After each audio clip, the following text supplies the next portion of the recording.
유엔 안보리 대북제재위원회 전문가 패널이 고농축 우라늄 생산을 포함한 북한의 핵 프로그램 활동이 지속되고 있다고 밝혔습니다.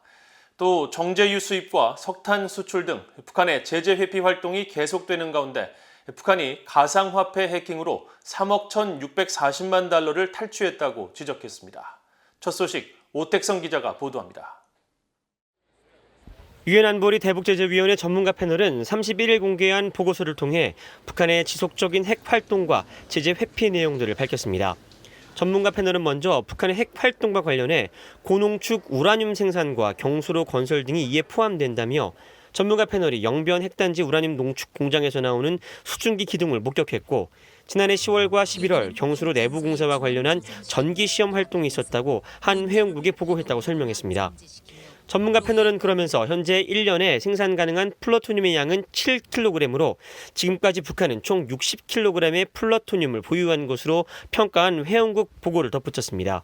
보고서는 또 북한은 지속적으로 탄도미사일을 개발하고 있다면서 단거리와 중거리 탄도미사일에는 액체 연료 대신 고체 연료로 바뀌고 있다고 분석했습니다.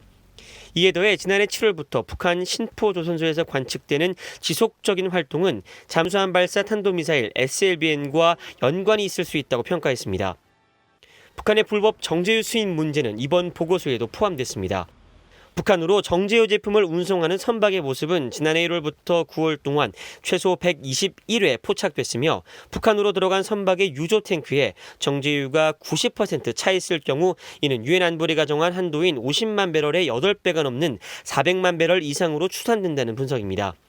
특히 북한의 불법 정제유 수입과 관련한 제재 회피 방법이 계속 진화하고 있다면서 예전에는 선박 자동 식별 장치 신호인 AIS를 끄는 방법 등으로 추적을 피했다면 이제는 아예 다른 선박의 AIS 신호를 이용하고 있다면서 대표적인 사례로 선박 뉴콩크호를 지목했습니다. 전문가 패널은 불법 활동에 연루된 선박 중 상당수가 중국 항구 혹은 영해를 이용하고 있는 만큼 이들 선박을 납포해야 한다고 중국에 요구했지만 중국은 전문가 패널에 제공한 정보에 한계가 있어 조사를 할 수 없다는 입장을 밝혔다며 중국의 비협조를 지적했습니다.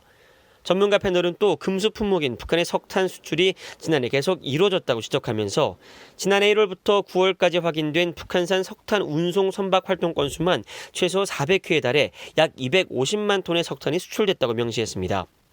전문가 패널은 이어 VOA가 단독으로 보도한 세네갈과 나이지리아 등 아프리카 국가들에서의 불법적인 북한 노동자 파견 외화벌이와 태국 등 동남아 국가의 식당 호텔 등에서의 노동자 활동이 여전하다면서 이들은 유엔 안보리 결의에 따라 고용 비자를 발급받을 수 없는 상황에서 주로 관광, 학생 비자를 발급받아 활동하고 있다고 지적했습니다.